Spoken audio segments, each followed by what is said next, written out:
on YouTube Live. So there you go. One thing Brett was talking about who the bad guys were the incompetent parents that were too busy getting a divorce to keep their children out of a dinosaur-infested hellscape.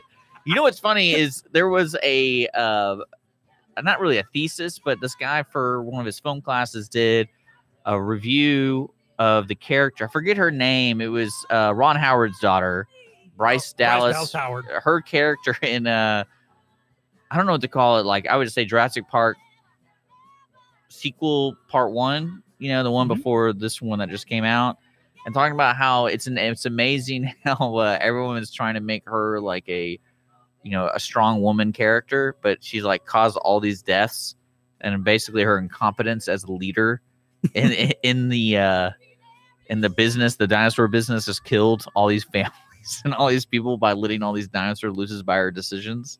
And it went through like every decision she made and how it was poor. Well, it's funny because they dress her in white, hoping that that'll show, see, she's a sweetie, she's an angel. But usually when there's an action movie, Jurassic World, thank you, Brent. When there's a female in a dangerous situation and she's wearing heels, she'll take them off. There's always a scene where they take off the heels to show that they can run barefoot. But they keep the shoes. Usually, or sometimes they drop them in the middle of it. But I mean, usually there's that big scene. I don't think she ever takes off her heels in the movie. I don't doubt it. And she also stays in white. Well, no, like basically the end of the movie, you would think she'd be arrested or investigated at least. And that's when I saw the trailer to the new one. I was like, why isn't she behind bars or at least fired or something?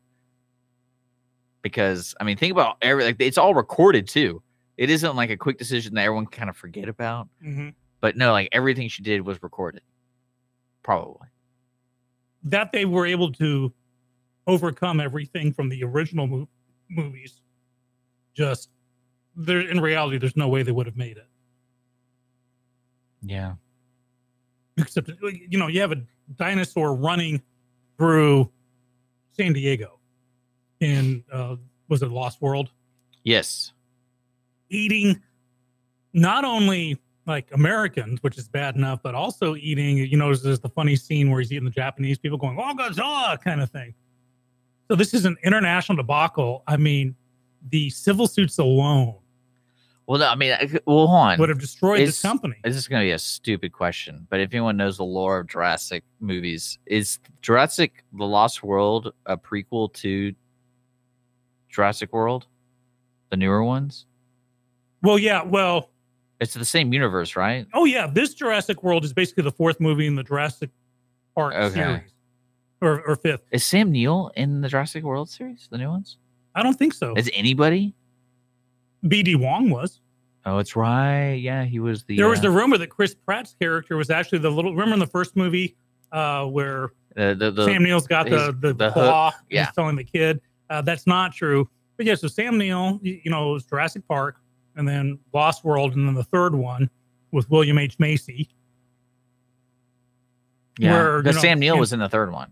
Yeah, they brought him back for the third one. And then you have this hiatus, and then they came back with Jurassic World 1. Why he's not in more movies, because he went solo and did that NBC mini TV series Merlin. And so I was like, all right, so this guy clearly just wants to do something fun. Like, why is he in more Jurassic Park movies? He's a good actor, and Merlin's not really good. I'm just going to say that. I mean, it could be a passion piece, could be a scheduling thing, could be a money thing. It could be, well, could be a lot of things. My character just, you know, ran its course in Jurassic World. Did it though? 3. Well, he breaks up with Lori. What's her name? They were together. Their characters. I thought that was the whole thing. Like they were never really together. Well, no. The implication in part 3, in part 1, they get together. Oh, end of part 1. End of part 1. And then when he comes back in part 3, he's like, "Well, we split up." Okay. Huh. Whatever. So yeah, Jurassic World. Go see it. Let us know. Because I'm not going to see it. You know what movie I have to see by next Thursday is Ocean's 8. So I'm going to try to check that out at one point. Now, earlier I said that Rex Reed was just like wailing on Jurassic World. Have you ever watched a movie that you wouldn't have watched otherwise, or not watched a movie that you would have watched based on a reviewer? Based on a critic's review? Oh, yeah. I watched The Book of Henry based off a review. So you wouldn't have watched it otherwise? No. Okay. And that was only because the reviewer basically said this movie made 0 sense. And as I was watching it, I was watching with disbelief, not because of like the acting or just poorly made. It's more of the idea of someone wrote this script and it's made with professional actors. Okay. So in other words, it wasn't a good review. So no, it was a horrible review. Okay. So that I had to check it out. Kind of proves, well, that's my point. When a reviewer does a bad review, I don't think anyone who was going to watch the movie says, well, I'm not going to watch it now because Rex Reed doesn't like it or Siskel and Ebert don't like it.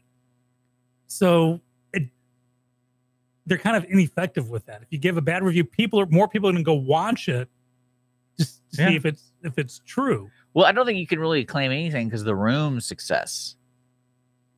Like you can't. I mean, it's really strange that people like. There's no direct answer to why people go see movies because I mean, well, you got movies like The Room that sell out theaters today. It's actually playing at River Oaks. Yeah, they still play it from time to time, and especially with the Disaster Artist now on. Oh yeah, on video on demand or whatever. On Amazon Prime. Is it Amazon Prime or Hulu? Amazon Prime. Amazon Prime, yeah. Then you gotta watch the original. Now, you don't have to see The Room to watch the Disaster Artist. You get it. It's like Ed Wood, the movie. Mm-hmm. You don't have to watch Plan 9 from Outer Space to watch Ed Wood. It helps, but I'm telling you, at the end during the credits, they show on one side of the screen the original scene from the movie, and then on the right side of the screen at the same time they show their recreation of it with James Franco, and it's scary how good they are. And then at the very, very end, this is kind of a spoiler alert, James Franco as Tommy Wiseau and the real Tommy Wiseau are in a scene together, talking to each other. And there's a couple of points where you're hard-pressed to kind of tell them apart. So I wholeheartedly recommend The Disaster Artist. If you can watch The Room, I'm sure there's a bootleg of it somewhere on YouTube. Not that I'm condoning such behavior, but unless... Or just go to River Oaks in Houston. Yeah, just jump on down. I think there's a showing this weekend. There you go. But yeah. Well, I had to fill the gaps in between Rocky Horror and other movies. Yeah. I believe you. I believe me too. Well, it's 9:24. We got guests coming in at 9:30. We have Tom and Robert coming in from Intercept Ministries and Magnolia Cowboy Church talking about Country Christmas in July. Mm-hmm. So if you actually want to stick around, we'll be right back with those folks.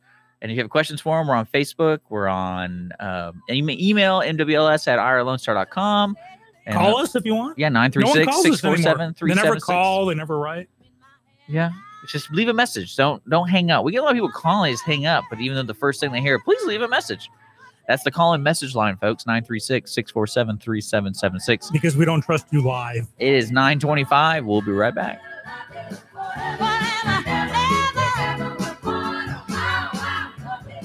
Business office cleaning is available in the Montgomery County area from Clean Sweep Office Cleaning. With scheduled cleaning services such as floor care, window care, trash collection, restroom disinfection, and stair and elevator cleaning, Clean Sweep can service a business one time or on a regular schedule with daily, weekly, and monthly options. Clean Sweep Office Cleaning can be found online at cleansweepofficecleaning.com or by calling 832-689-7996. Clean Sweep Office Cleaning.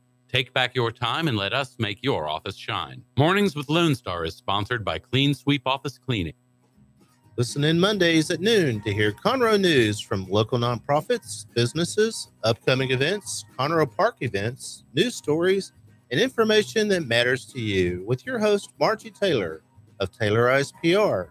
For more information about being a guest, visit irlonestar.com/Conroe Culture. A Lone Star Community Radio is looking for those who are interested in hosting their own talk show with monthly and weekly slots available on Conroe's FM 104.5, 106.1, and on irlonestar.com. Start your own podcast, create your first YouTube channel, and be on TV. Contact Lone Star Community Radio online at irlonestar.com or call the station message line at 936-647-3776 to take your first step into the radio world.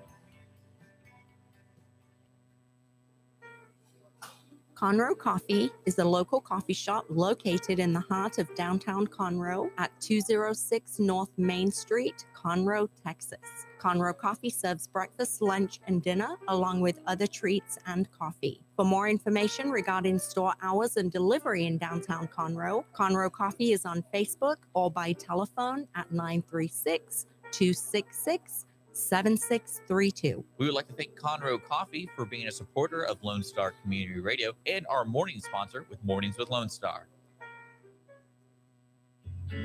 Did you know there are more than 790 abused and neglected children currently in foster care in Montgomery County? Will you help make a difference? I'm Allie Stevens with Casa Child Advocates of Montgomery County. We train and support volunteers to be the voice of children in the foster care system. Kids are removed from their home because of abuse and neglect, and we need volunteers just like you to advocate for these children. To learn more about becoming an advocate, please visit CasaSpeaksForKids.com. That's CasaSpeaksForKids.com.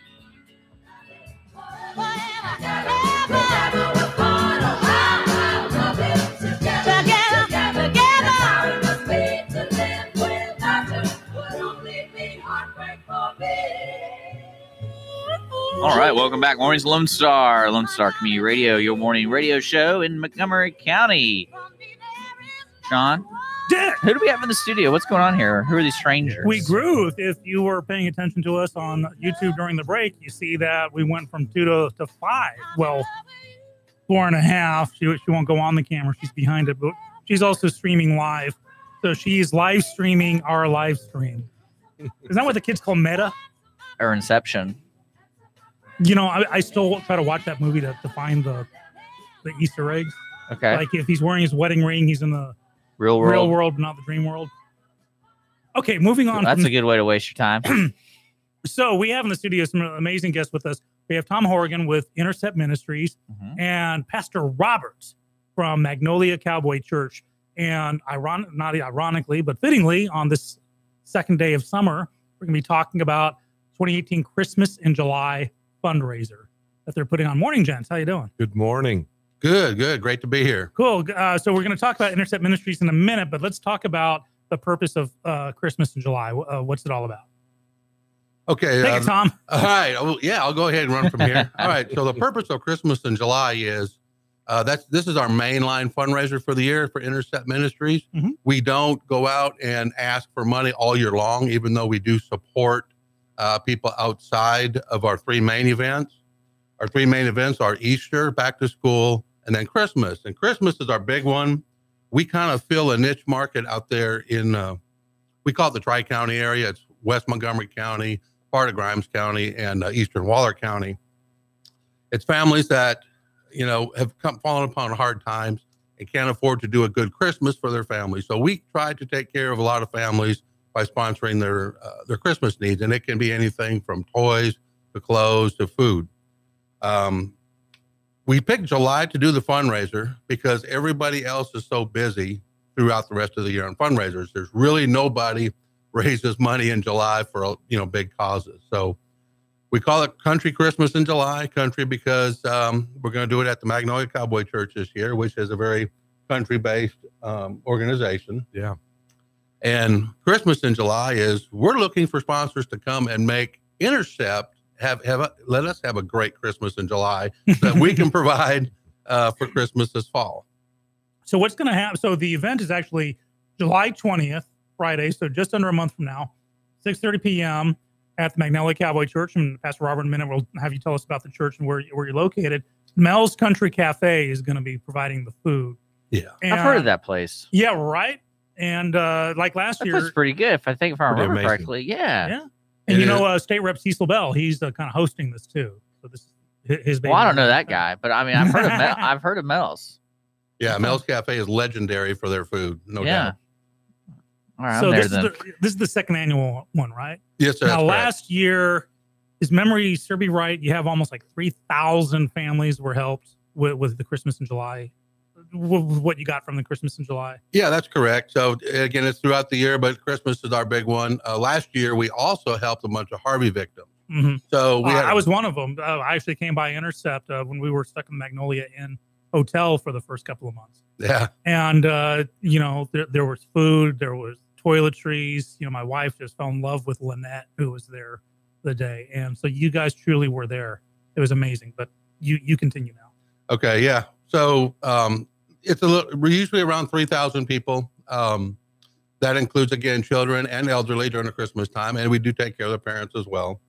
The type of sponsorships we're looking for, we have different levels. Number one is an underwriter. An underwriter is $5,000, and while that seems like a lot, it's really not much. When you try to buy clothes, say for a family of 4, it don't take long. You figure $100 per child, that's $200 there. And if you bought the parents or grandparents or guardians clothes, it don't take long to eat that up. We have a North Pole sponsorship that's at $2,500. A Santa's Workshop sponsorship is $1,000, and Rudolph is $500. And all that information is available on the internet too. You can go to interceptministriestexas.org, and that's TX for Texas. Gotcha. And we'll be sure to put that on our on the site as well, so people can. Okay. All right.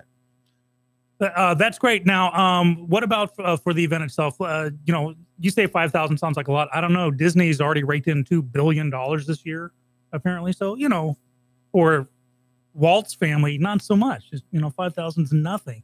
But let's say it's a little bit out of my price bracket.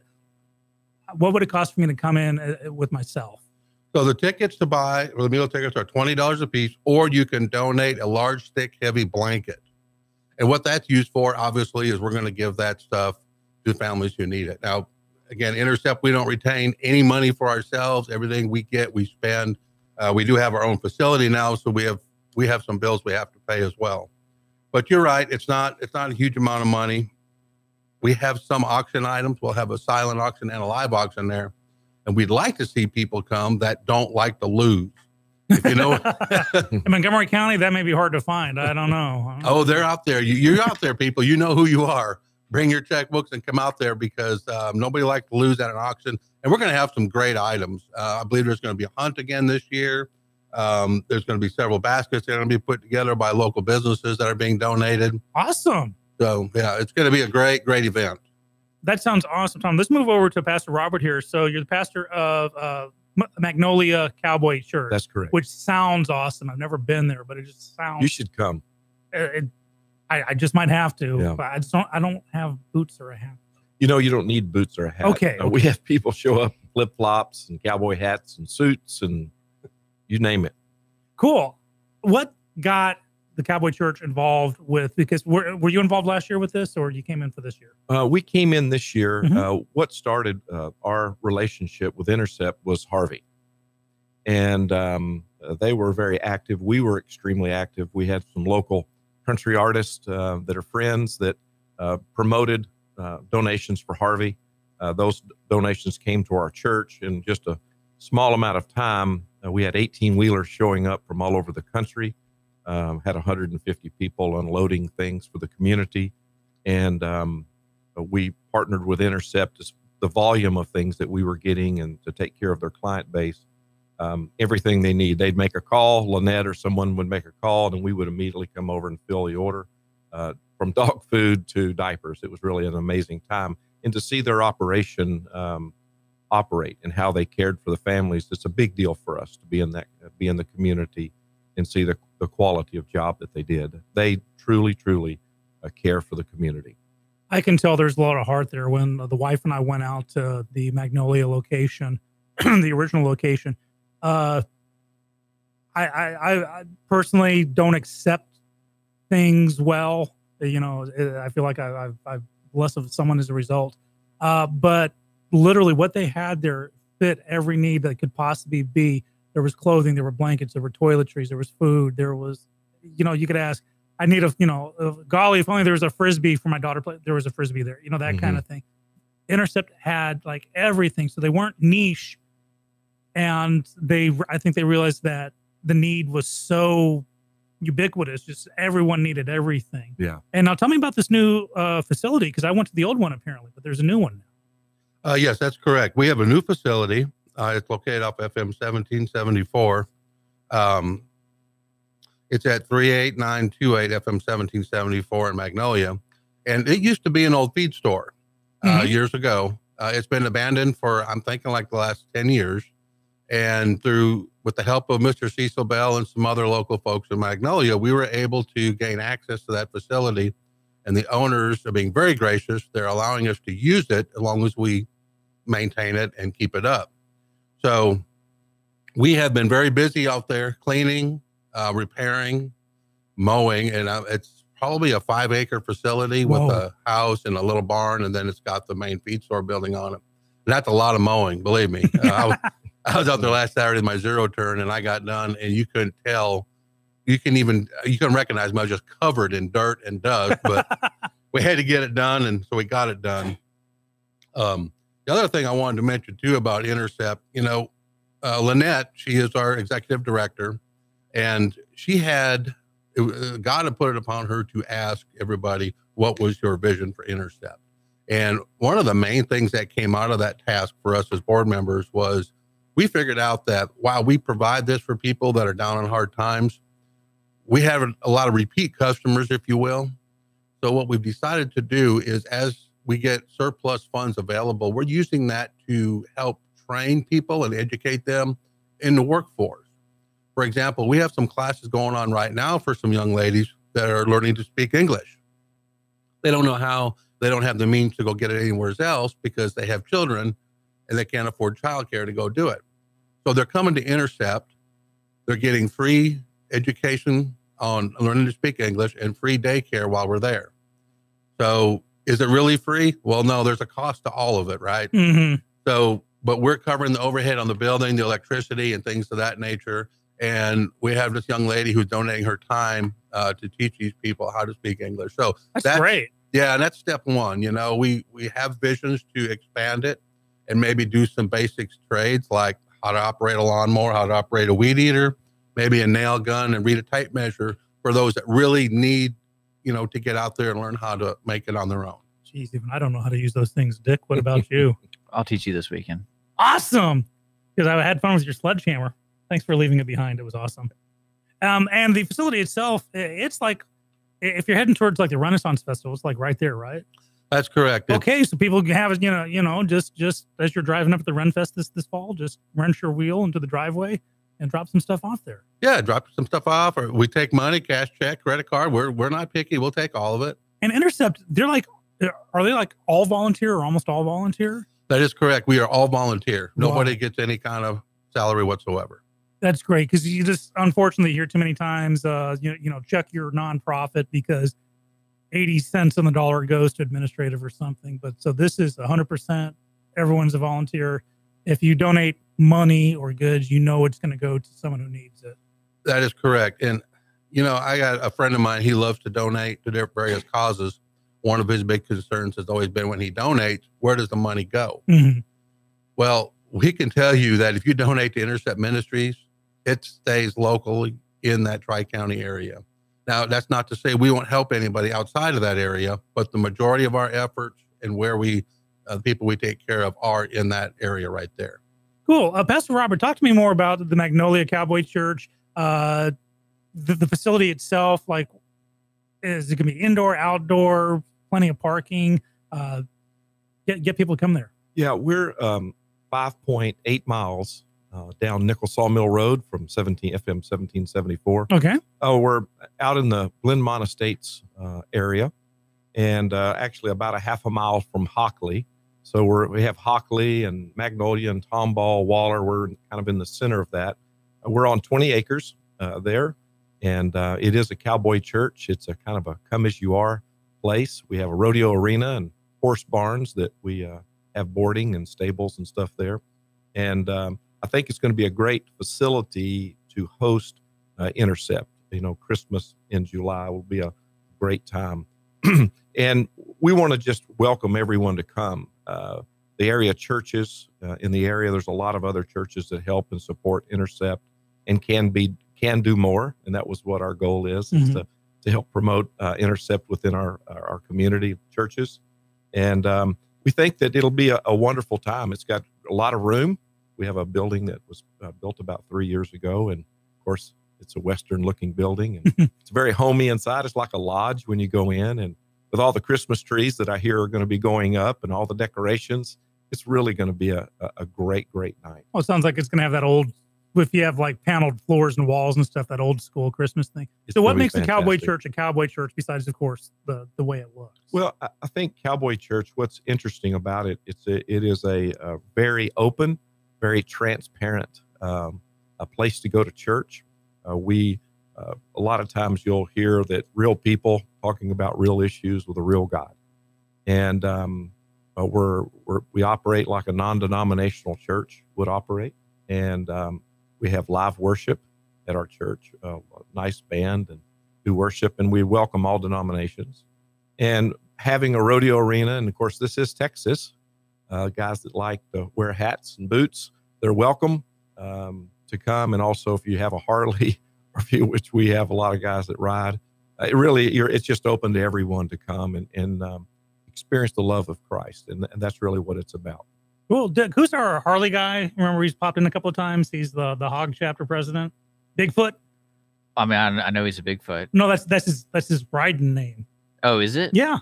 I don't know. I can't remember his real name, but he's like the president of this Harley, the Hog Association, and he's like 6'12". He's like this ginormous guy. He's been in a couple. He's of times. An accountant. I know that. Yeah, by day he's an accountant. But excuse me for that. Now there's gonna be live music there too. But not only so, this $20 gets me food, entry, live entertainment, including the Charlie Riley band. Absolutely. Okay, so this is County Commissioner Charlie Riley, who's going to like get down and dirty with his band. Yeah, and he's a member of our church. Oh, a very active member of our church, and he's excited about being able to come and help promote Intercept and make a difference, in so many people's lives. I'll just go back real quick and talk about that with Intercept. That it's very rare we get as a church. I talk to a lot of people wanting money and wanting things to go and help different ministries and things like that. It's extremely rare to find a ministry that is 100% volunteer, where every dollar is a dollar spent towards those in need. And that's what's exciting about us to get to partner with this. And we look forward to the future and what it holds in that community, and know that not only are they able to help them with the physical things, material things, but also there's a lot of praying going on and a lot of love and care for these folks as they come in and maybe feel like that they've been forgotten or feel alone. Once they're at Intercept, they're not going to have that feeling at all. They're going to be loved on, appreciated, valued. Grace and mercy would be extended along with whatever material things that they need short term. That's cool to hear. Tom? I want to let listeners know on Facebook, on our Facebook Live, I posted a link for the event. Oh, cool. From Intercept Ministries, tx.org, and also more information about the Cowboy Church. So if you're looking for more information, it's really easy to find, especially if you're watching live on Facebook. Cool.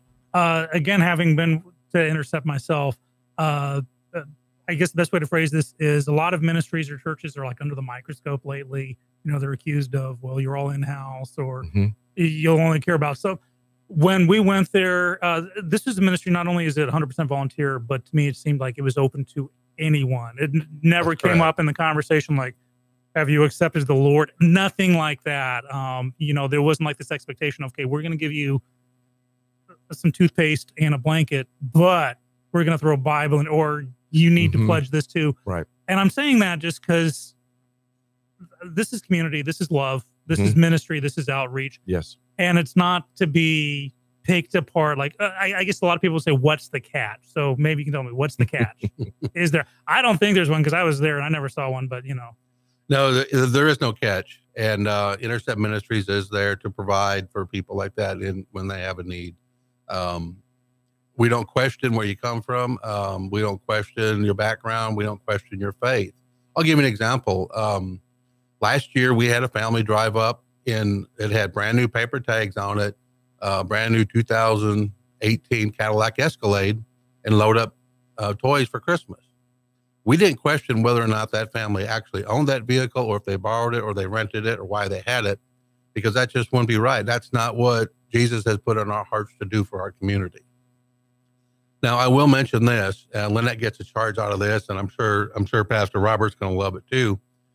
Occasionally, we will take people in and let them get community service hours. So the people we really try to focus on that are the youth from the high schools, from Magnolia West, Magnolia High, And Waller, you guys would be welcome too. But we don't know who to talk to there. Every now and then, sorry about the stutter, but I have that effect on people. Don't worry about it. Every now and then we get people that maybe have gotten in trouble with the law and need some community service hours. We're very selective about those people because we can't have any violent offenders in that there. Mm-hmm. Now, we'll tell you this, those people, if they want to come and get volunteer hours, we'll give them the volunteer hours. But before Lynette signs off, they're going to listen to me talk to them about Jesus for about 30 minutes. So they're going to be ministered to, or they can go get their volunteer hours elsewhere in that case. Now, we don't do that to anybody from the high schools or anything like that. Mm-hmm. But if you're going to come and you got in trouble, you DWI, whatever the reason is, you need it, you're going to get to hear about Jesus for about 30 minutes from me or anybody else who might be there instead. Well, I've heard worse orientations in my life. So let's tell people. So it's called Country Christmas in July, benefiting Intercept Ministries, hosted by Cecil Bell, who's State Representative Cecil Bell and his friends at the Magnolia Cowboy Church. I got the address here and we're going to put it up. 23247 Glenmont Estates in Magnolia. Friday, July 20th, starting at 6:30 p.m. Dinner catered by, you remember, Dick? Mel's Country Cafe. That's right. With silent auction, live auction, dinner, and music by the Charlie Riley Band. And that $20 gets you all of that. And sponsorship opportunities are available. Go to interceptministriestx.org to sign up for this. You don't want to miss this. This is a great way to get the spirit started early here. Yeah, it'd be fantastic. Cool. There you go. And don't forget Facebook. We have all the links on the video, Facebook Live. And we'll be posting more information when we release the podcast of the interview and all that good stuff on YouTube. You're listening to Lone Star Community Radio. We got to take a quick break and say thanks to Conroe Coffee and Clean Sweep Office Cleaning, who are sponsors of the show. It is 9:48. You are listening to Mornings with Lone Star on Lone Star Community Radio. We'll be right back.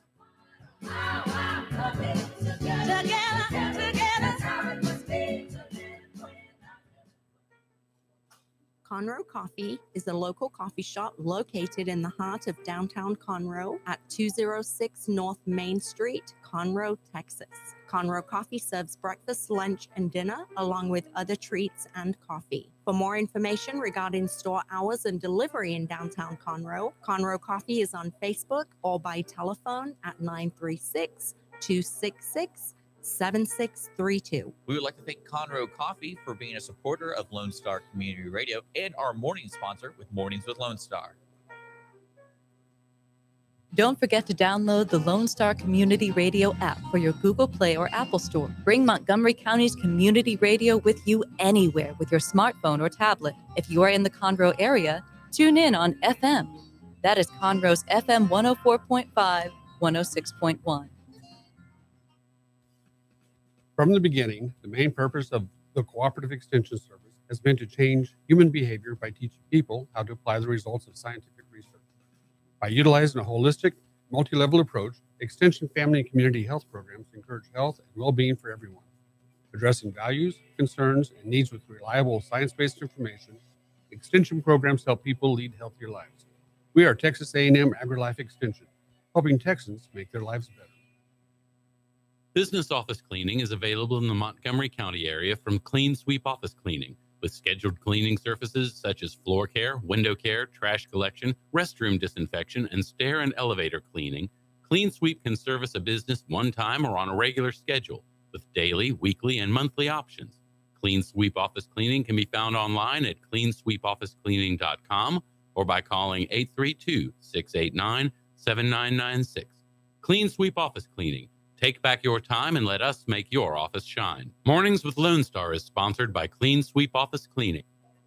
Hispanic Chamber Connections with Dr. Carlos Sanchez, president of the Woodlands Conroe Hispanic Chamber of Commerce, featuring event announcements, member highlights, and more. Tuesdays at 1 p.m., broadcasting from the heart of Conroe, Texas on irlonestar.com and Conroe's FM 104.5, 106.1.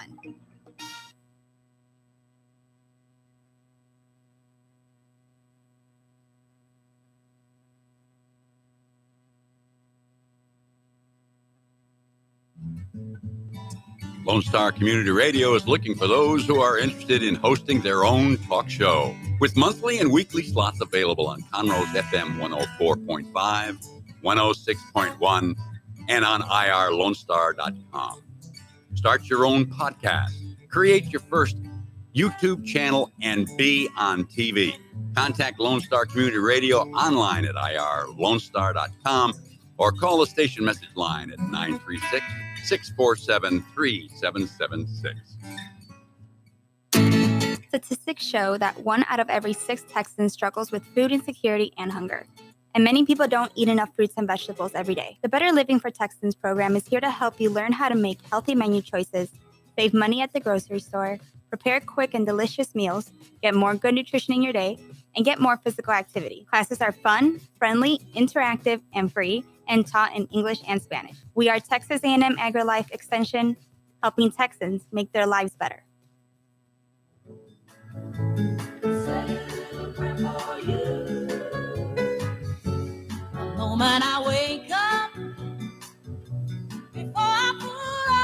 All right, welcome back. Morning's Lone Star Community Radio, broadcasting live from downtown Conroe on Facebook Live, YouTube Live, and Conroe's FM 104.5, 106.1. Again, Country Christmas in July, happening Friday, July 20th at the Magnolia Cowboy Church at 6:30 p.m., $20. And they also have other sponsorship packages available. Just visit interceptministriestx.org for more info. If you're just now joining us, we do podcasts, everything, all interviews, all that kind of stuff. So just keep in touch. That's all you got to do. Now it's just Skippy and I. And I'm going to adjust Skippy and me? Yeah. What's the correct? Hold on. Because that's the object, not the subject. Oh my gosh. My mother does that to me. And I'm like, come on now. But yeah, so if you got a comment, question, don't forget Facebook Live. We have a lot of people on there commenting and all that kind of stuff. So it's fun. So let's move on to the next topic. What is the next topic? What are we going to talk about? Let's talk about a little bit of local news here. Big Rivers, a couple of weeks ago, I was giving the big fanfare that it was supposed to open up next weekend. What's it called? 29th. Big Rivers. So why don't we get them in the studio? Yeah. Big River. Is it in New Caney? Where is it at? Yeah, it's out in New Caney, East Montgomery County area. I see some pictures of this thing. Big River Water Park. Oh, it's a real deal. Yeah, it is the real deal. And they were going to open up next weekend on June 29th, but because of the inclement weather, they had to, quote, push it to sometime in July. So hopefully they're shooting for like the July 4th weekend area. But if you haven't seen it yet, go to the website. Do you have a website on it? Yes, it's bigriverwaterpark.com. Bigriverswaterpark.com. So let me get this straight. They're doing a water park and an amusement park. And a speedway and an RV park. What's a speedway? Like cars. For cars or for go-karts? From what I heard, it's cars, but it could just be go-karts. We could look into that. It's part of this big complex. I'm interested. Keep growing and growing. So if you were getting ready to go hit Big Rivers next weekend, you'll have to schlep out to Wet and Wild Splashtown one more weekend, but then get ready. Or hit Rob Fleming Aquatic Center in the Woodlands, which is on the east side of the Woodlands. Really inexpensive to get in. And it's like whoa, they got a maze. They got a Mystic Forest maze. Dude. Well, the Rob Fleming Park in the Woodlands has a lazy river and inner tube slides and all kinds of fun stuff. Oh, this is like an outdoor kind of place. Yeah. That's kind of cool. Kind of like Splashtown. Okay. This is actually pretty interesting. This is just down the road. Mm-hmm. Hey, what about that? All right. And a little bit closer to home, early voting is going on in downtown in Conroe for the runoff for the Place 4 City Council election. Thus far, a staggering 302 votes have been cast in early voting. Early voting runs through June 26th. Election day, June 30th. Remember, for early voting, you can vote at any of the polling locations, but on election day, well, this is citywide, so I guess it doesn't matter what. I got to check to see if you still have to vote in your precinct or not.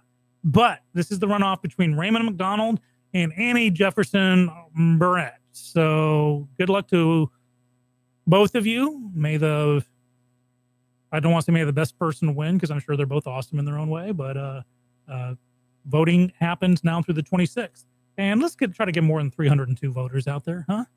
Just saying.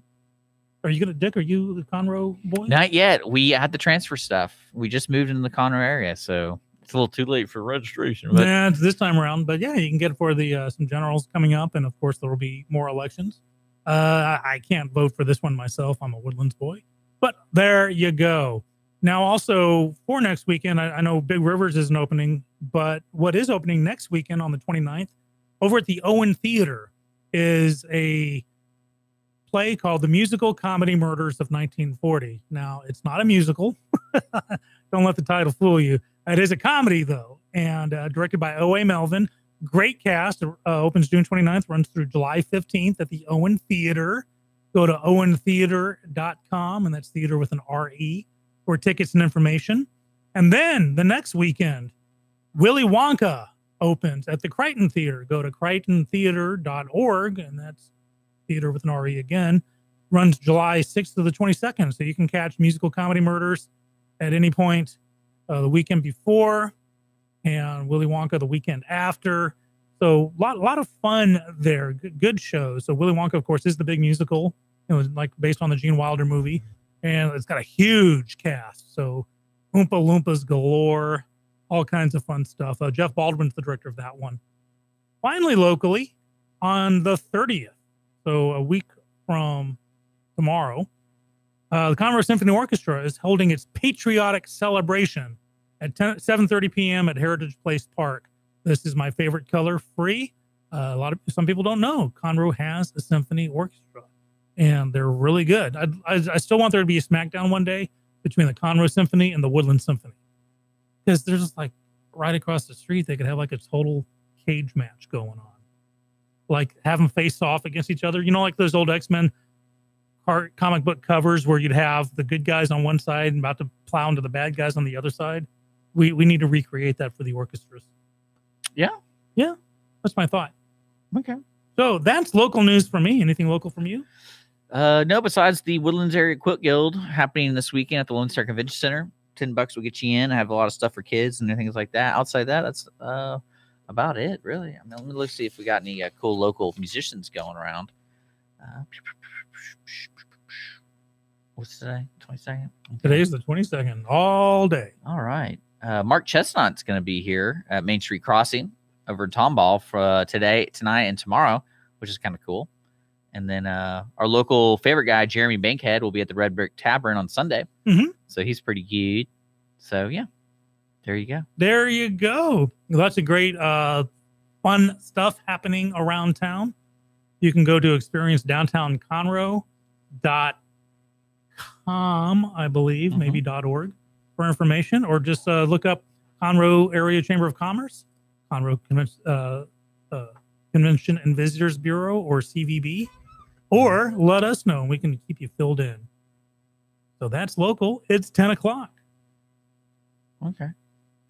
No, I'm just kidding. One thing I got to ask, I saw that they announced Roseanne spinoff. Sans Roseanne. So apparently, from what I've read, is she signed off on it. Mm-hmm. And she gave them permission, and she basically made a statement. She wanted to keep those people who were employed for the show to keep being employed. And then she's not making any money from it. She's such a racist. She made a settlement, I think. I think they reached a settlement. I'm not really sure. But yeah, so I think it's going to fail horribly. Oh, I agree, because it's going to change the whole flavor of it. Sarah Gilbert, who plays Darlene, her daughter? But Sarah Gilbert also had a hand in like not reinventing, but bringing it back, basically. Here's the thing. What's the thing, Sean? The whole point of the Roseanne reboot, and I'm just still kind of shaking my head sadly of how many other people have lost their shows over something like this place recently. With all the vitriol. She just went pretty bad. She did, but there's been a lot of vitriol going around right now. We've got... Yeah, but she's an easy target, so who cares? We got Peter Fonda, who's got a movie coming out this weekend. But you think that movie's going to do good? Saying that but no. When's the last time Peter Fonda did something remarkable? But no, compare this to Kevin Roseanne, Spacey. I guess. Let's compare this to the Kevin Spacey movie where they had to reshoot stuff. Peter Fonda said that an 11-year-old should be thrown into a cage with pedophiles, and that a 12-year-old should be kidnapped. And just horrible stuff. I mean, vitriol going left and right on both sides. But Roseanne seems to be the only one who's actually lost a show lately as a result. And the whole point of the reboot to me was to show true working class, basically to put Hollywood in touch with who the real people are, not what they think the real people are. And I think that's what the original Roseanne was good at. I was never a huge fan of it, not by any stretch of the imagination, but it was an accurate portrayal of the middle American family, a lot more realistic than, say, the Cosby Show. And so that's what this reboot was all about, to have someone dare to say, we voted for the guy because he said this. But with Sarah Gilbert, who, you know, is rabidly left-wing on The View, I just can't imagine the people behind the show now not wanting to tweak it to be another show that doesn't play both sides, I guess is the best way to put it. Well, why do we even need that? I mean, I think it's, I mean, who cares? What are people watching these days? People are clearly watching Roseanne. The only two sitcoms that I've even watched for years now have been Life in Pieces, because I love the writing on that. Okay. And I've always been a fan of Modern Family, just because it's cute. Life in Pieces. You know what's really great about Modern Family? I've only seen it a handful of times, but it's always been reruns. And I can tell you, I don't know when it started, but the reruns are always out of order. So like one episode, the kids will look, you know, very young, like 11 years old, and then next episode, He's in college. I'm like, wait a second, what? And they look completely different. Yeah, it's fun watching a show where they age and you're kind of growing with them. Life in Pieces is funny if you haven't seen it. The best thing about it is it's about this extended family, a lot like Modern Family, but it's always 4 stories in the one episode. So each story lasts about 4 minutes. And that's been on for 3 years. Yeah, great show. But I haven't beyond that. I'm just tired. I don't watch late night comedy anymore. I don't watch Comedy Central anymore. Well, I don't. What are the listeners? Listeners, if you're watching, hearing, or whatever, let us know what you're watching, because I haven't really, like, Holly watches The Handmaid's Tale, and then we watch Westworld. But I kind of watch anything that has any sci-fi angle to it or fantasy. But then there's so much of it now, it's just kind of like, ugh. But Westworld's doing it right. I like Westworld. It's kind of fun. I may have to binge it. Yeah, it's pretty good. I enjoy it. I'm a fan of the original Westworld and Future World movies. So, but yeah, there you go. 10:04 on the dot. You know, I never got back into, and I really wanted to, is the new X-Files. I have not seen. I saw the first 2 episodes of when it came back for season 10, I believe.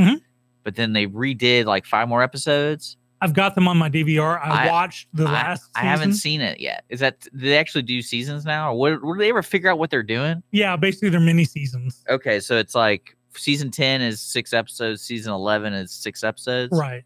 Okay, so you've seen it. 8. I saw season 10, and I enjoyed it because I wanted them to explain the whole alien invasion thing was supposed to happen in 2012. Okay. And obviously it never happened. So this is to kind of explain why not. Okay. So I haven't seen season 11. Well, they got season 11 out. I haven't watched it yet, but it is racked up on my DVR. But is there a season? Is there going to be one after that? Who knows? Hold on, what's this? I don't know if it's been announced. I'm going to see this. Yeah, I'm wondering.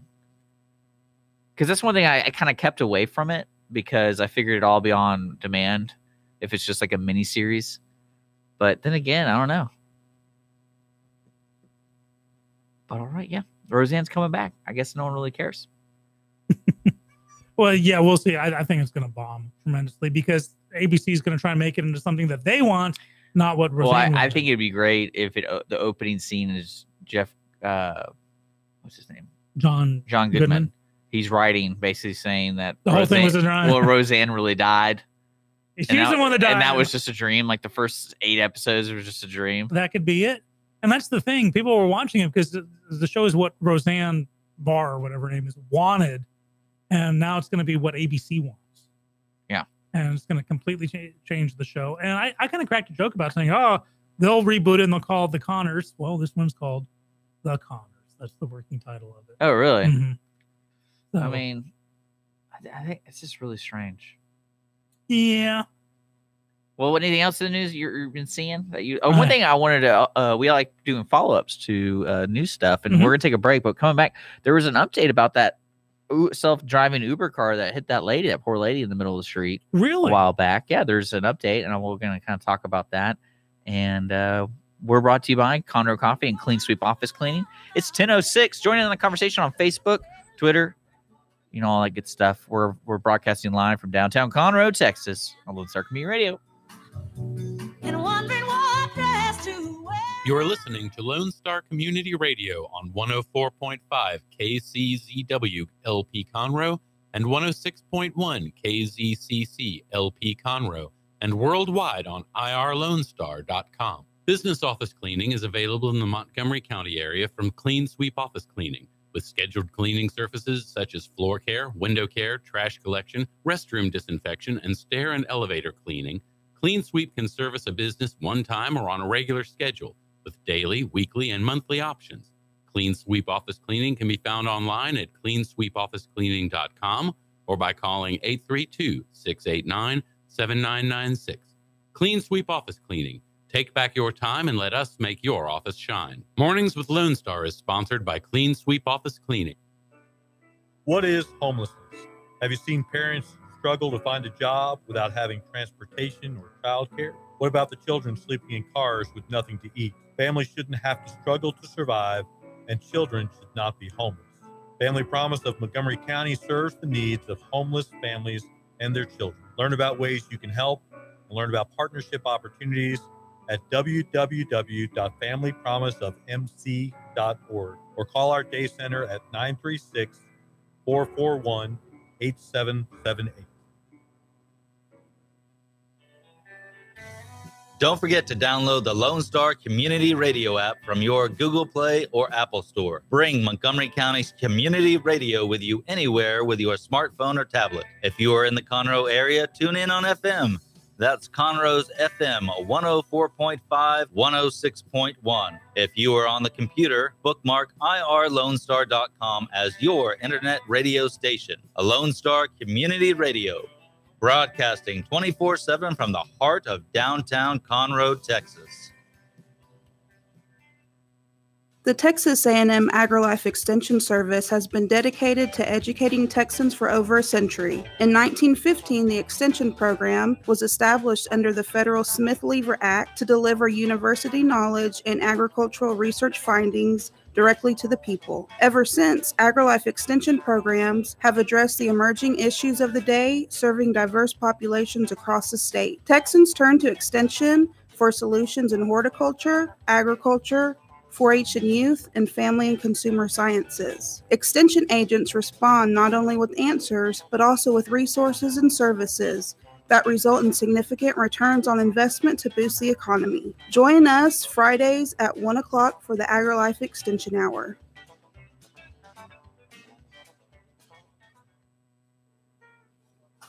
Conroe Coffee is a local coffee shop located in the heart of downtown Conroe at 206 North Main Street, Conroe, Texas. Conroe Coffee serves breakfast, lunch, and dinner, along with other treats and coffee. For more information regarding store hours and delivery in downtown Conroe, Conroe Coffee is on Facebook or by telephone at 936-266-7632. We would like to thank Conroe Coffee for being a supporter of Lone Star Community Radio and our morning sponsor with Mornings with Lone Star.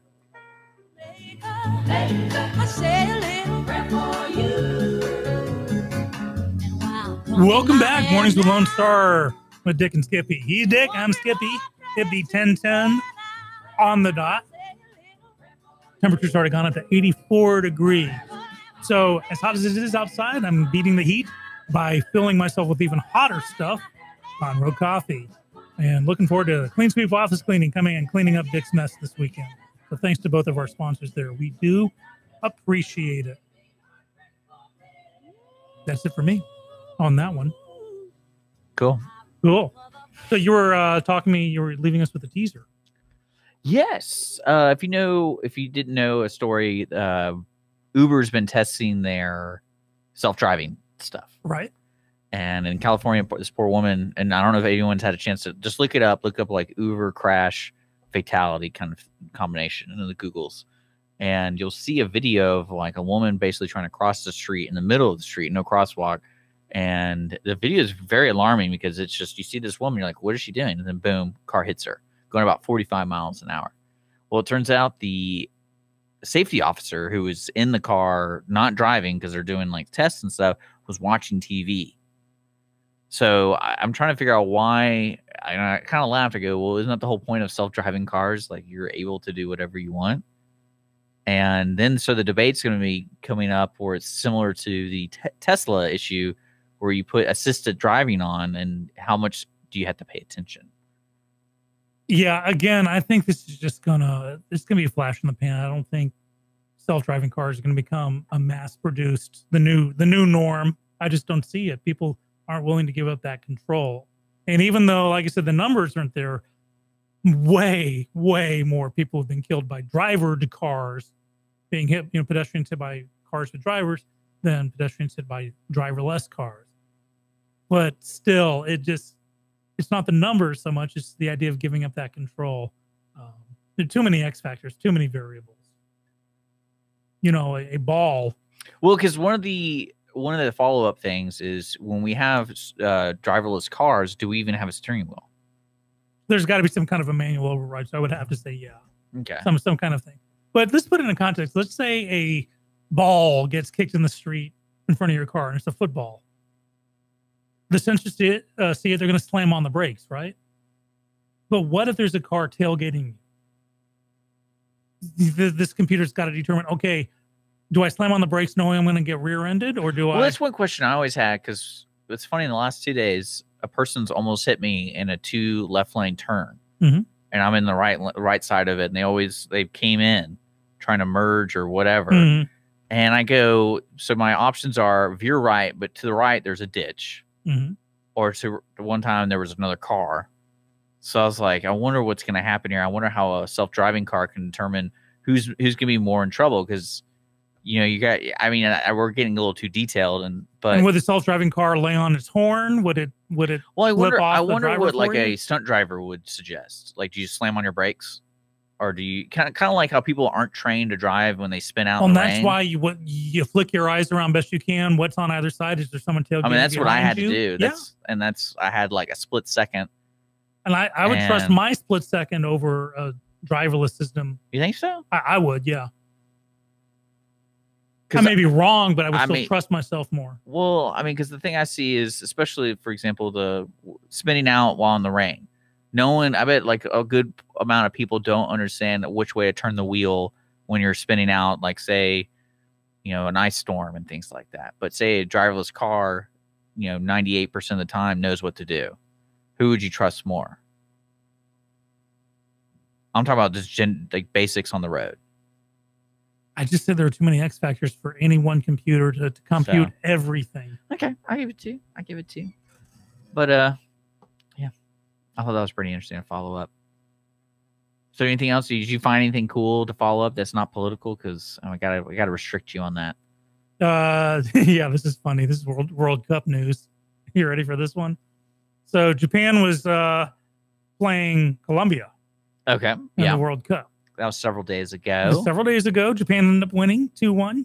But apparently, during halftime, there was also a national crisis that the national toilet infrastructure almost collapsed because so many people raced to the bathroom during halftime. The whole country's watching, and so the whole country goes to the bathroom during halftime. And there was a straightforward 25% increase in flushes at the same time, which ordinarily would destroy an infrastructure for a major metropolitan area. Fortunately, the Japanese government in Tokyo felt that there was going to be a problem, so they tweaked the pressure accordingly, so nothing crashed, but it would have had they not done it. I want to know the guy who's in charge of it, and I don't know how they would read the meters or whatever, and then one guy's just sitting there, drinking his coffee, watching TV, and then boop, boop. Yeah. Boop, boop. Oh no, they're all going for the flush. What do you think their politically correct term for poo-poo is? Or for waste? Do you think it's called waste? Well, when I lived in Japan, it was called benjo. That was the bathroom. You know, first. Well, I'm saying like when he's on the phone with the higher ups, going, "We're getting over amounts of." Oh, if memory serves, I think the word is cuso. What does that mean? A word that I can't say on American. So they wouldn't say that though. Like I'm talking about official documents. What do you think people? They don't have it. The comic books have people pooping all the time. Yeah, pooping to them is very natural. Well, because it's not just poop though. It's like waste. Yeah, it's. I don't know. I can't remember. I was a kid. I only learned the dirty words. If you work for waste management around here at these parts, let us know what you have to put officially on the document because there's just too much slag. But that's pretty fun. There's a lot of things coming up from the World Cup, and it's exciting that it's there's a game going on right now that might keep Lionel Messi out of the World Cup. Oh, well, there's been a lot of disappointments so far. Have there really? Yeah. You don't like soccer, though, so we don't have to talk about it. Right? But we don't know. So you heard about Chris Hardwick, right? Yes, the Me Too guy who got accused of being a bad boyfriend, right? That's it. Well, you know, the story is... there's more development to it? Yes, there is. So AMC has temporarily relieved him of his hosting duties. Yes. He's been disinvited from a convention panel and stuff like that. And for those of you who don't know, a former girlfriend named Chloe Dykstra. Okay. This is right up there with the Stormy Daniels. Well, I can't say that I slept with him because I've signed a non-disclosure. Wink, wink. That's on what? Okay. So, you know how Stormy Daniels is, I remember that. Okay. Well, Chloe Dykstra, her thing was she never mentioned it by name, but she gave enough. A former podcaster who now owns his own empire in media and, you know, hosts several talk shows, but I'm not mentioning any names. So legally, she's trying to cover herself. Okay. Because his name was never mentioned by her. But of course, now he's been removed from duties. So he's denied it because he's like, yeah, we weren't a good fit, but I never sexually assaulted her. Because she added that in too. There was many times that he assaulted her and she just laid there and cried while he had his way with her. And he's like, no, this never happened. His wife has popped up. But this is something very interesting now. He kept the text messages of their breakup. He kept them? Uh-huh. Okay. And 7 months later, after they broke up, she sent him some text wanting him back. And hopefully, you know, but this documented evidence that she didn't have. Remember, all she had to do was, she didn't even mention it by name. And this man's career is on its way to being destroyed. Okay. He's losing everything, right? His TV gigs, his hosting gigs. He's been removed as a off Nerdist. If you go to the Nerdist website, he's not listed on it anymore. Okay. So just by someone intimating something that no one else corroborates. What do you think is going to come from this? Because could he technically sue her? Yeah. Well, here's the thing. He's got evidence that shows she's got to explain, and she's suddenly not answering questions. Okay. Because I was reading the news reports this morning that they're reaching out to her now, and she's not saying anything. Before it was, oh, thank you all my Twitter followers for you know letting me put myself out there and supporting me. Well, we have evidence that suggests that the breakup text was very long, and none of it was the words of what he's being accused of being. And then on top of that, he kept texts that she sent him 7 months after the breakup, kind of begging, "Can't you take me back, please? These are not the typical actions of someone." And so she's on the hot seat now. I'm not saying I hate it, hoping that someone is lying about assault, because that I don't want to take glee in that. I don't want to say it's not the Schadenfreude in that, but we've got to separate the wheat from the chaff. Someone's career may be destroyed, and no one knows if he deserves it or not. Yeah, but I think this has almost become a norm in the Hollywood circuit, inner circuit, trying to get a job, trying to, you know, basically capitalize. Because I mean, you could. I have a feeling on the Stormy Daniels thing. What I'd be interested in is what is she doing day to day outside of the public view, in a sense of how is she still making her money? She's still putting on shows. It's called the Red, White, and Blue Make America Horny Again. Okay, tour. So this is similar to the Tiger Woods mistress thing. Mm-hmm. She's going to strip clubs, charging a lot of money, and people hate the show. They're walking out going, I didn't get anything out of it. It's called Make America Horny Tour. And interesting. Yeah. So this, part of me hopes Chloe Dykstra is telling the truth, because I don't want to think anyone's lying just to but I think a lot of it's her perspective. And if you're in a relationship where someone tells you, hey, you can't go out dressed like that, or you got to go to bed when I go to bed, this is not optimal. And I'm not, there are different behaviors, but there's a difference between saying sexually assaulted and just being in a bad relationship. So It'll be interesting to find out. I personally like Chris Hardwick's shows, but if he's guilty of these things, he deserves to lose it, in my opinion, or at least to be didn't she tried say in a something court along of the lines law. of like, I have proof, so don't even try to deny it? Well, that's the thing, is none's been presented, but he's got proof of. Did he release it? Yeah. He released the text messages? Yeah. Okay, I want to check these out. Mhm. So, other people are releasing, you were mentioning that WikiLeaks is back in the news for releasing LinkedIn and personal contact info, right? Is it personal or is it like public? Well, it's a 'Cause repository. They went to different sources like LinkedIn and public records to piece together the identities of 9,000 ICE employees, which may include 8 thief cover agents. And for the simple if it's all public record, well, true, and that's what I'm saying. But that's interesting. We'll talk about that when we come back. Is the reasoning behind it? Yeah, you're listening to Mornings Lone Star, irlonestar.com. It is 10:22. We're gonna take a quick break. Say thank you to Conroe Coffee and Clean Sweep Office Cleaning. We're here till 11 o'clock here on Friday, so stick around. You can always comment on our social media during the show or call in 936-647-3776.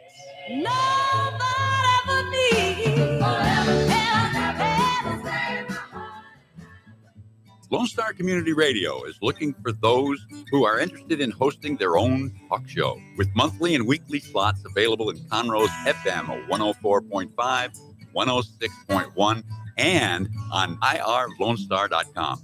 Start your own podcast, create your first YouTube channel, and be on TV.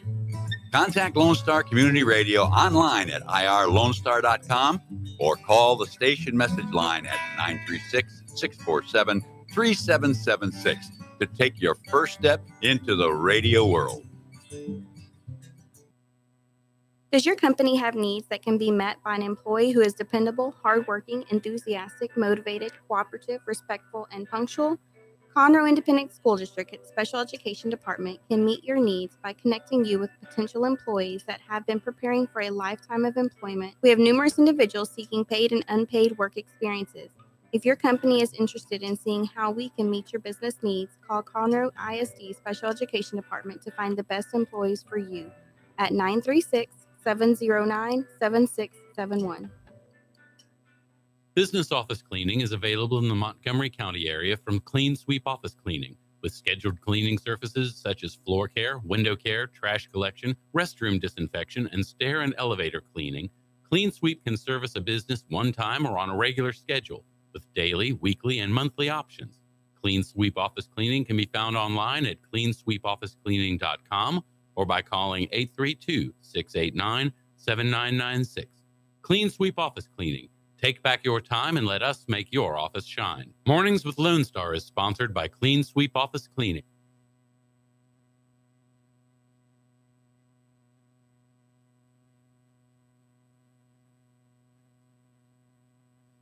For those of you who like your partners, your gumbo, and your music salty, well, we're here to help with the music. Julian Shea here, host of Lone Star Country Nights Thursday, your weekly dose of roots and Americana and all the music that makes this part of the country special. We stir in Western swing, honky-tonk, Zydeco, Texas blues, outlaw country, and put a pinch of red dirt, and then we smoke it over a slow fire. Then listen to the results Thursday nights on Conroe's 104.5 and 106.1 and worldwide at irlonestar.com.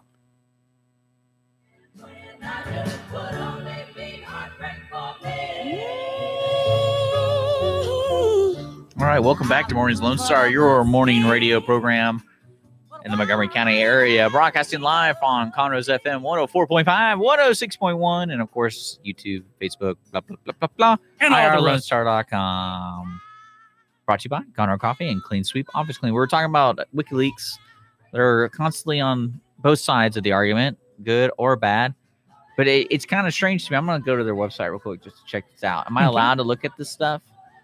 CNN hasn't told me if I can look at this stuff or not. I can't get over that. Yeah, so this is information that any determined person could actually come up with, but is the purpose behind it that the people who submitted to WikiLeaks and then WikiLeaks who released it, the purpose was to say, we're not telling you to go and put these people's lives in danger and their families' lives, because, like home addresses have been given out. And ostentatiously to say, well, we must protest these people, but bad stuff happens, to basically take someone's private residence because you don't personally agree with their legal job duties. Well, what's strange to me is somebody sat there and goes, let's do this. Yeah. Because that's weird to me. Like, I don't see how this isn't a problem with like the whole world that has, they just ruined their credibility by doing this because it's all public information. Now, if it was like, because my concept of WikiLeaks was the man behind the curtain dropped a piece of paper and WikiLeaks got it. And now WikiLeaks is publishing that paper. But this doesn't seem like that. No, this is someone whose sole purpose was to expose the lives of 9,000 people because you don't like their job description. And, there aren't 9,000 agents out there separating families. It's everybody. And 9,000 people in all walks of life who have absolutely nothing to do with anything. And this person justifies it. Well, you work for the man. You are the man. And it sickens me. I've got my personal feelings on Julian Assange, and I hope the embassy kicks him out soon because he needs to answer, at least go through a trial of the proper legal journey. Okay. Yeah, so there's that. Now, I know earlier we were talking about Chris Hardwick being on the hot seat. Yeah. And I was actually read part of the apparently TMZ got hold of the breakup texts and her responses to it 7 months later. We're presuming that Hardwick himself released them. But from what I read, what happened was she cheated on him with some other guy named Sam. And so he broke up with her saying, basically, you're cheating on me, made me feel like less of a man, good luck with your life. Hope all's, well, but it's over between us. It's just not the words of a Svengali. And then when she texted him back months later saying, is there a chance for us? He never even bothered to respond. Now, I say this with all my psychological degrees on the wall behind me, but that just doesn't sound like someone who's, I don't know. It'll be interesting to see all the evidence come out. It's sad to me that this man is currently, his whole career is on hold, went on a nosedive, and now it's kind of on hold. So people going, oh, he's being mean. He's being a poopy head for releasing the text message. If that's the only proof you have, because she's saying she has proof, but she hasn't shown a single thing. She says she's holding on to it. Well, if she doesn't come up with it within the next too, because these are about people who I don't even really. I'm not a big fan of Walking Dead, but there are those who are. What does he do that wants people, that inspires people to protect him or defend him? Because it's just he made nerdness cool. Well, do you think this is something that needs to be talked about in the sense of the overall spectrum of accusing people and doing it the way she did? Because it was odd that she didn't mention names. She was afraid to do that or whatever reason. Well, she also didn't do it when it happened. But then not offer proof. Because I know we talked about this kind of Me Too stuff. And I always feel like proof in any scenario when you make claims that people helps your argument 100 times more if you just, instead of just making wild accusations and just hopefully somebody picks up the banner with you. Unless you're trying to stretch out the story for maximum exposure and fame, if you have proof, you release the proof along with your initial accusation. Say, and I have proof, and here it is. Boom, story. But this time. But if you want to keep it going and try and make a name for yourself and get 50 minutes of fame, stretch it out. Yeah. Oh, I have proof. I'm going to show it any day now. Look at Stormy Daniels. Any day now, we're going to do this. It still hasn't happened. Months later. Yeah. And I think, again, if Chris Hardwick is guilty of sexual assault, then he needs to face it in a court of law. But now, this stuff wasn't presented before he was the CEO of his own corporation. This wasn't brought up when he was a podcaster. Now that he's got something to lose, all of a sudden it's news. Well, yeah, and that's where I was saying legally. I mean, I feel like that's one thing the next action I would take is put my case together and then file suit if you can. I mean, I have zero legal experience, but I feel like with his loss, it's like his proven loss of this accusation. Mm-hmm. Well, yeah, and the proven loss is there. Like I said, this is the Comic-Con or the Sci-Fi Con in San Diego. He was on the panels. He's been taken from that. His shows have stopped production. His own company that he founded, Nerdist.com, has removed him. I mean, this is, again, and she never mentioned his name. And this is what's funny. She may say, "Oh, I didn't mean him. You can't touch me because I never mentioned his name." And I actually went through something similar where a former employer was. That's kind of sick. That's like the reason she chose not to mention his name. It's just so she can be protected legally. To me, it's all about those claims need to be true to the fullest extent. And again, you back it up with the proof. You don't say, "Well, I have proof," and then sit on it. You have a lawyer. Because in my mind, and this is, but we're not the victims. We're not in their mind, though. In my mind, though, if she really just wanted to talk about it, you mentioned about the progress of recovering and helping people, opposed to saying this is what this guy did. I'm not going to name him, but this is everything he did. That's what I'm saying. If she's trying to bring a man to justice, then you accuse him by name. Harvey Weinstein. It was the people who said it was Harvey Weinstein, not a high-powered producer out there. And hold on, I'm kind of looking at the lady's IMDb, her filmography. Yeah. Here's the thing. I don't know. I'm trying to keep as open mind as possible, but this is just a situation where it's not adding up right now. So, well, look who's stopping by. Well, with a few minutes left in the show today, we're at 10:33 on the dot, and Jason Owen from Conroe Coffee. Yeah, why don't we take a quick break and set him up, and we'll be right back.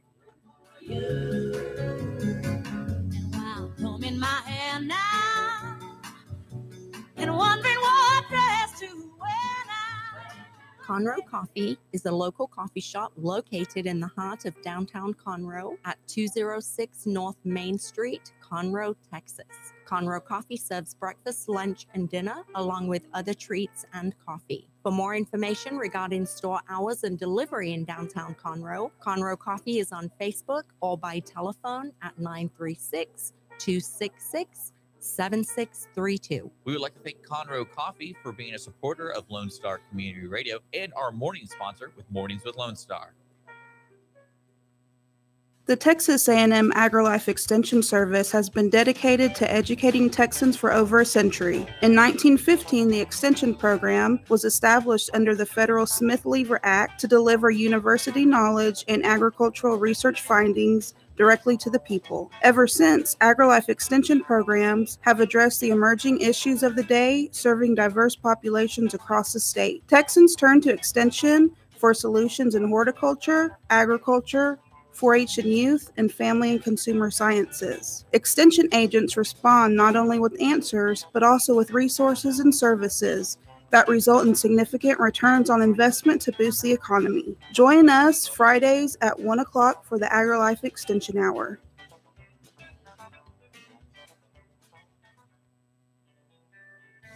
A Lone Star Community Radio is looking for those who are interested in hosting their own talk show with monthly and weekly slots available on Conroe's FM 104.5, 106.1, and on irlonestar.com. Start your own podcast, create your first YouTube channel, and be on TV. Contact Lone Star Community Radio online at irlonestar.com or call the station message line at 936-647-3776 to take your first step into the radio world. Health Center Southeast Texas is a federally qualified health center. We accept Medicare, Medicaid, and most major private insurances. For our self-pay patients, we have a sliding scale discount program available. Our health centers have qualified providers and staff striving every day to provide the best quality of care to our patients. Services offered are family medicine, behavioral health services, telepsychiatry, and pediatrics. We have 4 area locations. Look at the Health Center Southeast Texas online at hctx.com set.com. Business office cleaning is available in the Montgomery County area from Clean Sweep Office Cleaning, with scheduled cleaning services such as floor care, window care, trash collection, restroom disinfection, and stair and elevator cleaning. Clean Sweep can service a business one time or on a regular schedule, with daily, weekly, and monthly options. Clean Sweep Office Cleaning can be found online at cleansweepofficecleaning.com or by calling 832-689-7996. Clean Sweep Office Cleaning. Take back your time and let us make your office shine. Mornings with Lone Star is sponsored by Clean Sweep Office Cleaning. Comb in my hair now, and wondering what dress to wear now. I say a little. Welcome back. 10:37 on the dot. Morning Lone Star in the studio. We got Jason Conroe Coffee in the studio with us. It is already 85 degrees. Creeping back up in the 90s, a little overcast, but still only a 1% chance of rain all day, all weekend. So perfect weather to help Dick move. You know who you are. Join me. Yeah, Jason helped out on Wednesday. That's why he's so tired. He's recovering. Kind of breathing's difficult when you move. Yeah. Moving's like the worst thing ever. You can all day kick me in the crotch. All day. All day? All day. And I'd rather prefer that than moving. Yeah. Really? Yeah, Hold my beer. Yeah, I know, man. Least favorite action in the It world. was easy, though. No, that wasn't too bad. That wasn't too bad. Get yourself a good dolly. Yeah, pretty much. Hello, Dolly. Anyways. See what I did there? No rain this Saturday, huh? Yeah, it rained on us while we were moving. I know. We were That's pretty laughing. funny. You remember those days when it used to just rain every like at 4 or 5 in the afternoon. It rained for like an hour every day in the summertime. Mm-hmm. What happened? I mean, that was like 10 years ago when I first came to Global Houston. warming. I wonder when it first happened. When I first came here in Houston in 2005, that's every day in the summertime. It was like that. I just remember I had grandparents lived in the Pasadena area, and Pasadena would just be, you know how like Oklahoma RV parks are magnets for tornadoes. Pasadena seemed to be a magnet for like those thunderstorms where the sky just suddenly goes black, like nighttime black, and then goes away. Well, that's probably the chemical plants there, just spewing all kinds of. How do you live? How do you? This is what I don't get. You have a house. It's next to some type of like chemical plant, and you smell it all day, every day. How do you not know that's not bad? That's not good for you. How do you like just in your mind think, oh, okay, every time I get out of the house. But gasoline smells so good. Yeah, but I don't live next to a gas station pump. I don't have a gas station pump sitting next to my front door. But it's bad for you to smell it. It's bad for you to smell it. But it smells so good, Jason. No, it doesn't actually. It's like Leo likes to sniff it, but it's I love the smell of Who here's a gas sniffer? No, when you shoot guns, the cordite. I love that smell. Ah, yeah. I love the smell of cordite in the morning. Yeah, that's one thing you don't get when you watch stuff like old Vietnam films and stuff like that, and the firefights. You don't smell the gunpowder. You don't smell that pervasive cordite smell. Yeah, that's not there. Now, don't forget, just because something smells bad doesn't necessarily mean it is bad for you. I mean, it's a good rule of thumb. Well, Jason was saying, you're living next to a thing and there's a bad smell. How can you know that's not bad for you? Now, with chemicals, a chemical can smell bad but not be bad for you necessarily. I'm just under the impression that any chemical made by a man is bad. In large concentrations. Okay. Like even Neosporin. Like you don't want to eat that stuff. Well, or do you?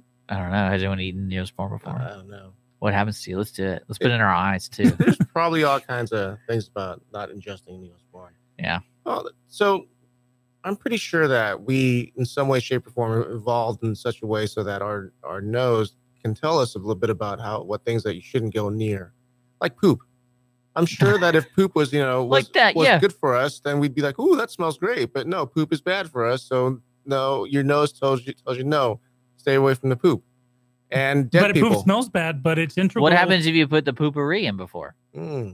Pooper, that's right. But see, poop smells bad, but it's integral for fertilizer. That's twice we've talked So about it poop smells today. bad, I'm just letting you but know. it's actually a the poop useful counters product. up. Dead meat, like dead people, dead carcasses. That's to keep predators away. That's to keep you from eating rotten meat. Well, that's to versus- keep other animals from eating me. Yeah. Okay, so this is what I was. One thing I learned from Where do you college. live? Do you live near something that smells? No, I'm talking about. He's talking about Pasadena. Pasadena has all kinds of smells. Oh yeah. Yeah. So one thing I learned from college, and I'm not sure if this is still true or not, but we see in color because evolution gave us evolution says that we were looking at fruit, and the ones that weren't rotten, we were able to tell from a distance because we could see colors. Now, the ones that couldn't see colors couldn't see that the fruit was rotten versus the ripe or good tasting fruit. And so the ones that had that were able to see color got past that evolutionary hurdle. Does that make sense? Yeah, it does. But does that also explain why, like I said, dogs have factory sense? Because dogs see black and white apparently, or grayscale, or they're colorblind, but their noses are much more highly attuned. Well, aren't they? Are they predators, or are they in any way, shape, or form? Are wolves in any shape or form scavengers? Ooh, good question. I would think a wolf is more of a predator than a scavenger. Yeah, and I would say scavenger, right? I don't know. Can they eat dead meat? Do they fight off? I don't think. I mean, as carrion eaters, I don't know. I'm not that much of a zoologist or a animal expert to know that. Maybe they use it to track. Maybe it's more important to track than anything else. You know. That makes sense. Because I mean, hyenas are flat out scavengers. Yeah. They'll go in with what's left over on the kill. Yeah. And I saw the Lion King. I know what's what. Yeah. All right. So. Well, what I'm reading is they will scavenge. Okay, so then they'll still hunt, but they'll also scavenge. Okay, so they're hunters who can scavenge, but they're not scavengers, because like a hyena, hyenas don't hunt. They wait. They let other people do the heavy lifting. They protect, they attack, and they also scavenge. Most importantly, you don't know the meme. Nope. I'll show you the meme. What meme for what? Dogs and cats. So there was a meme that he protect, he attack. So for the cats, it's spelled with 2 C's instead of. Oh, so this is something that we don't understand, and you have to be visible. No, you got to be like a small child, like I am. Like I'm 40. I'm a child to understand this meme. But he protect, he attack, and this is about cats. Okay. Cats. He says he don't protect, he don't attack, he constantly meow for snack. Man, Jason, your humor is hit and a miss. That is you got to see it. You got to see it. Well, you know, I finally caught up on. I'd lost all the comments on Facebook. Well, there you go. Now they're back, so I'm doing a little catch up here. But you know, I want to talk about this Time magazine you mentioned. The Time magazine cover. Now, bear in mind what? Sorry. Well, in 1994, you know, everyone's just championing Time magazine right now. I don't know if you've seen the cover, but it's a red background and it's got this little kid crying and the president. But it's not even out yet, is it? Is the magazine out? It's a weekly, so it should be. Okay, I was just curious. But they released it, and it shows the president looking stern. Well, now reports are coming out about this, that this child was never separated from its mother, that the mother actually took this child from the rest of the family in Honduras, including leaving other kids behind, across the Honduras, trying to claim asylum. That is a totally set up photo. And now people are going, well, it's just artistic, you know, whatever. But in 1994, the same magazine, Time magazine, they're the ones that were responsible for taking the mugshot of OJ and darkening it to make him look blacker. And everyone's like, oh, no, you can't mess with the photo because, you know, that's just, you know, racist and stuff. So once again, I'm not a fan of duplicity or hypocrisy at all. And so either if it's okay now, it was okay when you did it to OJ, or if it was bad when you did it with the OJ cover, it's bad now. But there's severe walking back now from all parties because the father of this kid is piped up going, the mom just left. and not just took the one kid, and there are other kids here. We're still here in Honduras, and actually we have a good life. So there's going to be some walking back on that. Well, I think also what interested me the most about this thing was the individual cases. Is that a dog? That there are. Is that a wolf? I don't know. It's probably someone sneezing. Okay. Sorry, I heard woof, woof, woof. Well, we're not bleeding or anything. There he goes. Woof. Hold on. Woof, woof. It's probably a dog. Yeah. So, okay. But no, it brings light to the individual case that when people on the news and everywhere else kind of generalize the whole scenario of the issue going on, but there's always going to be specifics, but no one really wants to pay attention to that. And especially this bringing to light this family interview, this man talking about because what's strange to me about that specific one was the mother just randomly left with the kid and there's 3 other children. Mm-hmm. So I wonder what, I mean, like that kind of, you have more questions at the end of that interview with the father. So speaking about generalizations, Dick and I came up with a solution. Skippy, so you would consider yourself a fiscal conservative, right? Yeah. Okay. Do more gun laws? We talked about this, Jason, when you weren't here. We talked about taxation. Yeah. So, do more gun laws take guns away from criminals? No, but enforcing gun laws can help. Do more marijuana laws stop people from using marijuana? But isn't that generalizing already? No. Okay, so will more immigration laws completely get rid of illegal immigration? Absolutely not. That's why you need to build a wall. Okay. Will a wall stop illegal immigration? Will a wall stop illegal immigration? It'll curtail it. Okay, it'll curtail it, but it won't stop it, of course, right? It will not solve the problem completely. Right? Correct. Yeah, and why We're not looking to solve a problem completely. Why wouldn't We're we? looking to. Why wouldn't we? That's stupid. All right, so why? Because it's not realistic. Why do we have South American illegal immigrants in the U.S.? Why do we have that? Because they are under the I can't say they. A good portion of them are under the impression that they cross the border and they get free stuff. No, I'm asking. Okay, so because Canada smells so good. Why do we get so many, and why doesn't Africa or Europe get any, or Asia get any? Because we have people who refuse to enforce our laws. Okay. Or could it be a geographical issue that keeps them from going to Europe or Asia or Africa? Why? You can go from Africa to. I'm talking about South America. Uh-huh. I'm talking about South America. Mm-hmm. And the South Americans, which make up a vast majority of our illegal alien population. Mm-hmm. Why aren't they going to Africa or Asia? Because it's easier to cross land than the ocean. Okay, so we can establish the fact that they're crossing over because they are south of our border and they are connected to our border, right? And joining us is a country that isn't doing. I mean, it's not doing super great economically, but it's doing okay. But there's a pretty. Mexico. Yeah, they have a staggeringly harsh immigration laws for illegal immigrants. So they have their own border on their south wall. Now, of the people that come from South America that can come here legally, right? Mm-hmm. Do you have to pay to come here legally? Do you have to pay to be part of the selection? I think you can associate a cost to it. No, I'm talking like, do you actually have to? So if I have you telling me Ted Cruz won't take under table money to get in here legally, be put in front of the list? If I have 100 people that are coming over from some specific country and I have 50 slots open, out of the economic levels of those 100 people, which one of those 100 people are going to get those 50 slots? People that are poor or people that are rich? The first 50 that fulfill the requirement. Well, I don't know. I'm asking. But is that the case? I would presume it would be the first 50 that fulfill the requirement. Okay. So now, out of 100 people, or you put money under the table and give it to Ted Cruz. Out of 10,000 people, 1% of which have a lot of money, there's 100 slots.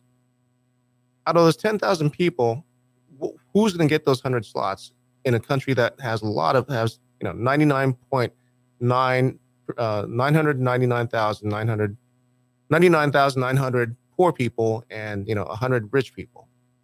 I would be needlessly Pollyannic if I said, well, it shouldn't, money shouldn't make a difference. The process isn't corrupt, but there's always, whenever you have an organized body, it's always open to corruption, but it's harder. It's easier to crack down on corruption and harder to hide it now. So again, I would maintain, for the most part, the first 100 or 1,000 or whatever the number is who fulfill the requirements. Now, what are the requirements? What you bring to the country. So if you're seeking asylum, you have to demonstrate what you're fleeing let's from. segue asylum. If you want to if you want to immigrate, that is to add to the. It's almost I like imagine. the I imagine if you're filling out a form, right? There's an entry field for education, right? For criminal history, for education, for work history, for what can you bring to this country? To let you into this country, you need to bring something to it, right? To add to it. Because on the other end of the spectrum is asylum. So most people that come from a country that doesn't have, public education, and most of those countries do, but maybe they're busy. It doesn't meet our level. Yeah, it doesn't meet our level or whatever. So those poor people stay poor in their country, right? Mm-hmm. And they look at our country as, okay, if we come into this country illegally, we're gonna succeed better than we're gonna get free stuff. Okay, well, we're gonna be able to work, because you're telling me that those guys sitting on top of the roofs are sitting there getting free stuff working in the summertime. They are getting free benefits that American citizens aren't. Okay, can an American citizen go to a hospital without paying? Yes. Then is that one of the benefits that people complain about illegal aliens getting? The same thing. But it's for citizens. It's for tax-paying citizens. It's the same type of benefit. But benefits are for the citizens. No, it's the benefit is for a person going to the hospital. We can't refuse to provide service. Right. That doesn't forgive the patient from pain. Okay, I'm not saying that U.S. citizens shouldn't get more than, because the U.S. citizens should get more. That's what I'm saying is that they will exist. You are not going to solve the problem. They will exist here. You cannot. Let me change the topic. Okay, let me. I got something. Sure. I think I got it. So the first step to becoming a United States citizen who wants to live here permanently has to apply for an immigrant visa. Mm-hmm. And how much does that cost? And let's see. Well, to go to any country, you have to have a passport, and that costs about $150. And I'm sure in some countries, so legally, $150 to us is pretty cheap for everybody. For some people, 150. If you want to go to another country, you have to have a passport. If you are super poor, if you can't afford a passport, you can't go to the other country. Right, and so they're going to do it illegally. What I'm saying, if you're illegal, because you meant an illegal act, you're separated from those who are with you who aren't illegal, and put into the system and the legal system. What I'm saying is, they're going to be here. They're going to come here because they're poor, and they're going to come here because they see the opportunity to do better than what their status quo is. Right?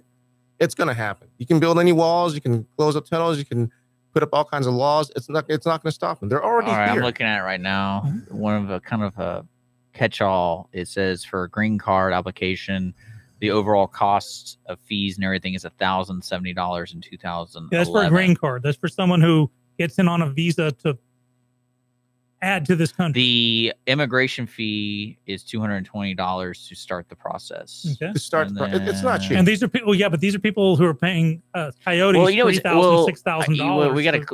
We got to close up the show. But what's important?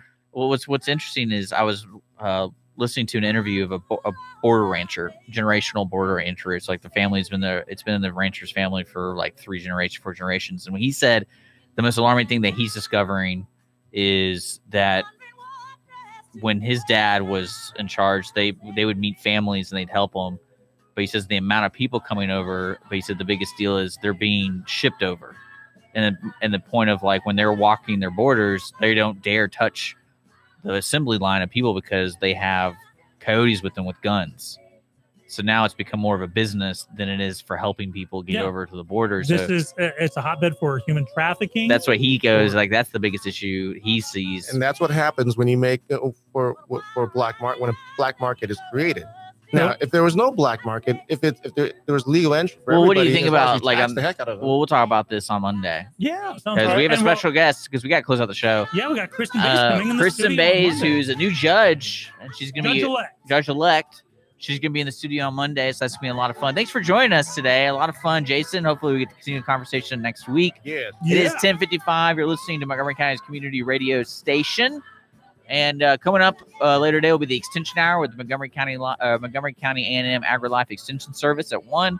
And then, of course, we got the Reluctant Cowboy Rick the Reluctant Cowboy, on at 3 p.m. today. Stick around. You're listening to Lone Star Community Radio at irlonestar.com.